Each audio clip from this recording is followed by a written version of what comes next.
Having fun yet? Yeah. Feels so stucky. So it looks like this video we're gonna get to test the low light on this new camera because the power's out again. At least I got a friend. Yeah.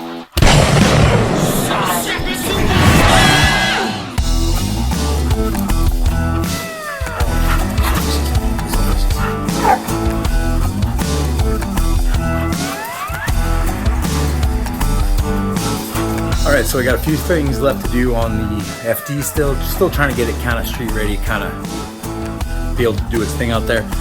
So fortunately AJ came by yesterday to do some video stuff with me, so I got him to help me out bleeding the brakes. AJ's here, he's going to give me a hand, so we're going to advance a bit on this RX7 deal going on. And right now, since I found the proper bolt for, actually let's grab it real quick.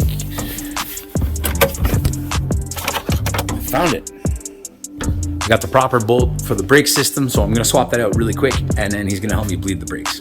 On today's episode of How to Fix a Car, what you gotta do is take off this bolt right here. It's a 9/16. Alright, so we'll get rid of this old bolt that's here. Actually 15. Oops. Not a 9/16. And then we'll replace it with the original. I forgot this thing is long.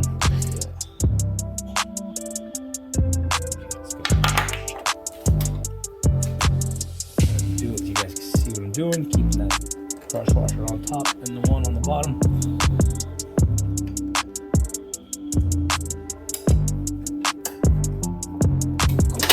That's good. And we will top off the reservoir again. Excuse me.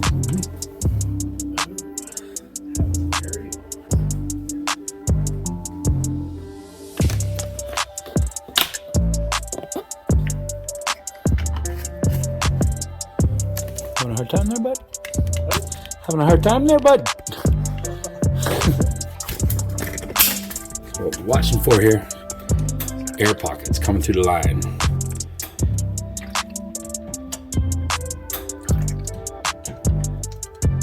Okay, hold it to the floor. Here a sec. Action! Wait, where did I put the wrench? Here it is. Okay, pump.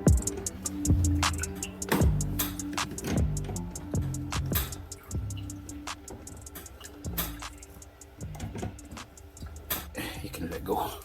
You just circulate. Alright, once again, we're looking for the bubbles to come out.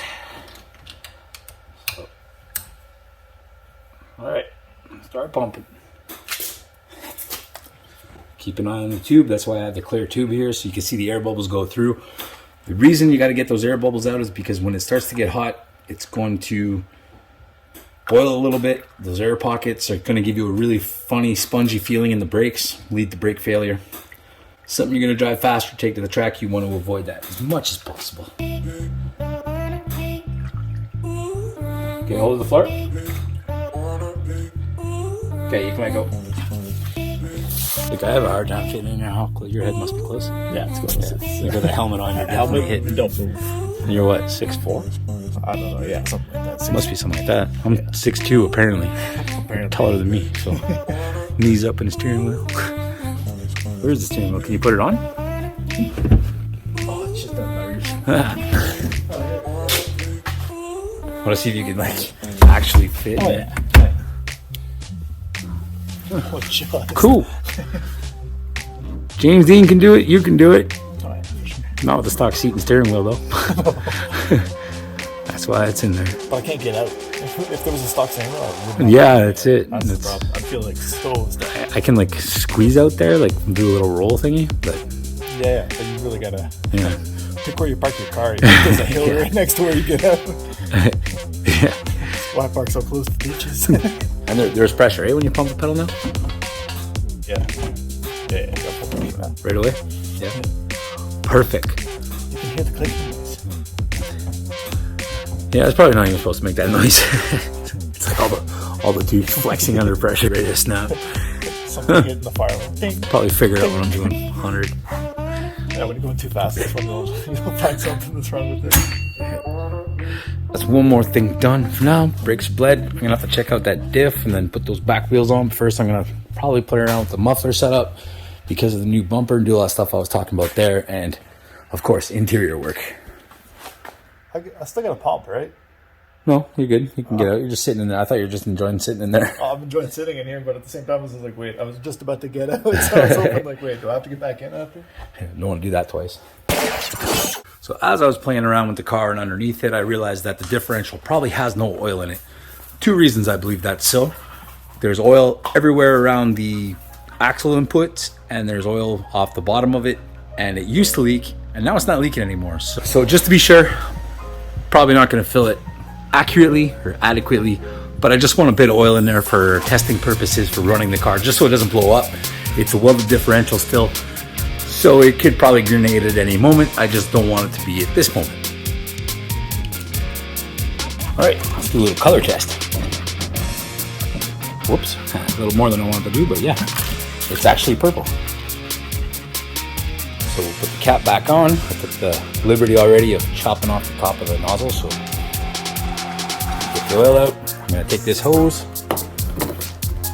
pop it onto here, like so.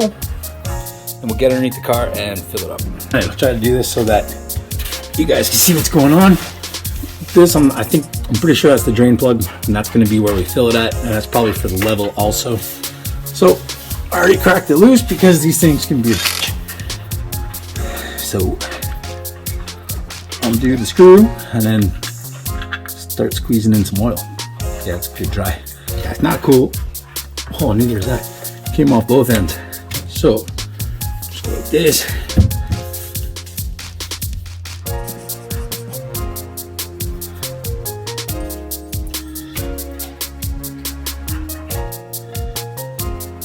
I think it's working. I don't know. Oh yeah. So I'll just get some pressure back in there and let it go for round 2. Ah! Just totally popped off on me. And that's how you fill your differential. The easy way. Like I said.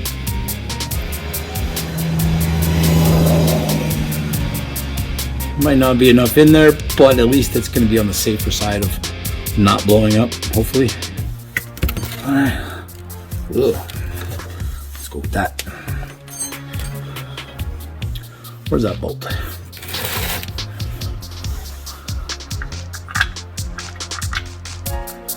And I'm gonna move the car probably because right now where it's sitting, because we're out of power, I don't have any light. Might move it back a tad and then we'll check if it's leaking at the bottom here, which will prove my theory about having leaky gaskets on the diff cover. Make this a little bit smooth. Rock and roll.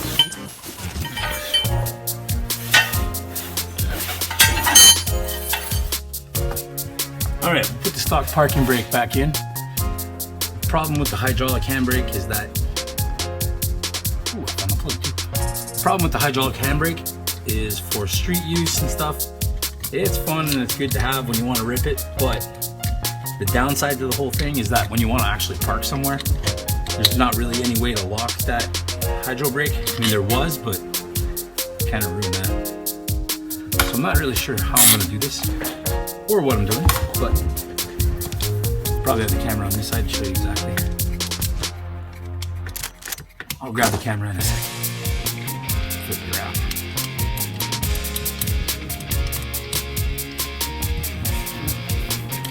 Alright, essentially, have to tighten this little nut right here. The cable runs down there.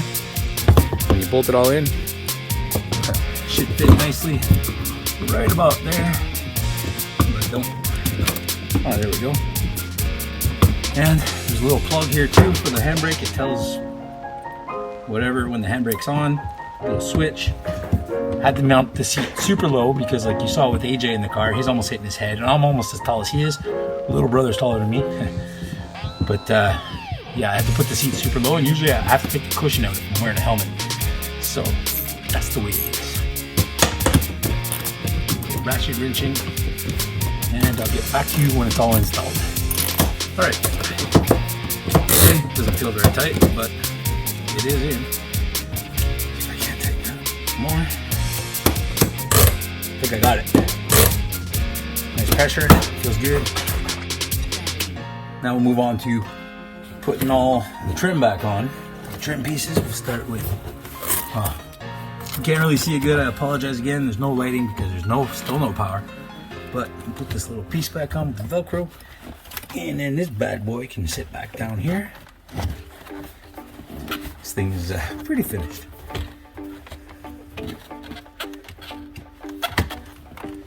Yeah. Anyway, that goes there. And then we can put this back up on here. Fortunately, this part just clips in, so that's easy. Put that. Then we're just missing the shift knob. Maybe I'll probably put some screws in here just to keep it a little more steady. And the ashtray in there to cover stuff up. Should be good.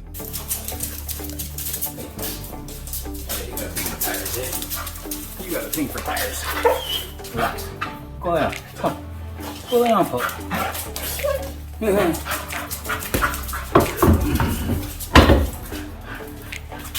So we're gonna throw some tires on the back of this puppy, so we can potentially go for a little rip. Relax, yo. My dog has a problem with tires. I don't know why. She likes to chase them around. But anyways, I got it pretty much functioning safely like it should for the street. Still work to do up front and stuff like that, but we're gonna dig into that part another day. Those are just like little minor things to make it work better.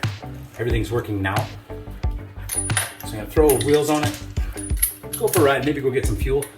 And I'm thinking that I'm gonna leave these crappy tires on the back for now until I do something about the differential. It's still a welded diff in there right now. That's why I wasn't so concerned about the oil in it. Reason for that being is stock differential is what they call a torsion differential. So there's technically like 6 big screw style, helical style gears that make everything work. And that needs obviously sufficient lubrication, but to get this thing welded up solid, I welded all that up so nothing in there really moves. It's only to get some oil on the ring and pinion. And with that being said, obviously, I'm gonna put the sticky new rubbers in the front. Whoa! Oh no. And we'll put the new tires up front because they're way less likely to get cooked because I'm not going to be sliding corners on the front wheels and sliding the back end usually, especially with the lock differential. And it's not worth buying a set of tires for the back if it's still locked up because it's going to be jumping around and acting all crazy on me. And I really need more grip in the front right now because the way it's set up. As it was on the way home, the tires in the back were bald and the front tires were not so hot either.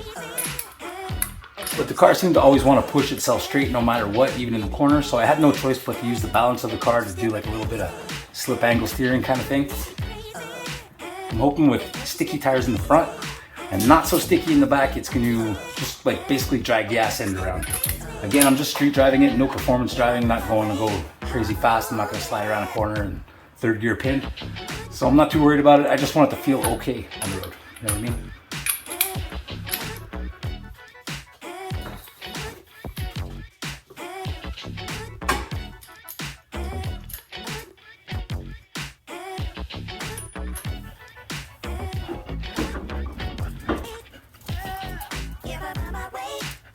Time to take her outside in the sun since it's rolling and moving and driving again. And then we'll have to put that front bumper on out there so I can actually see what I'm doing.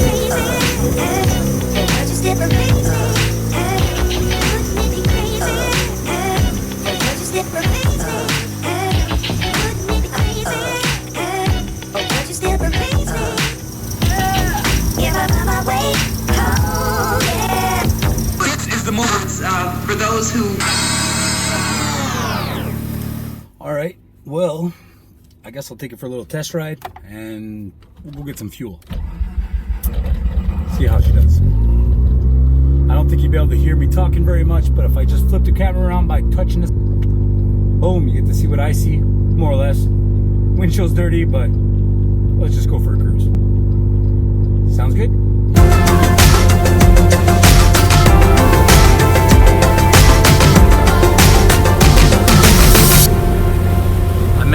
mom at the gas station filling her up and stuff, showing you how to do the oil thingy, because you got to mix the oil in this thing, kind of like a two-stroke, and there's a bunch of scooter kids at the gas station. It could have been kind of funny, but went well. So now, I'm just gonna put her away for the night. I'm pretty content. Plate didn't fall off.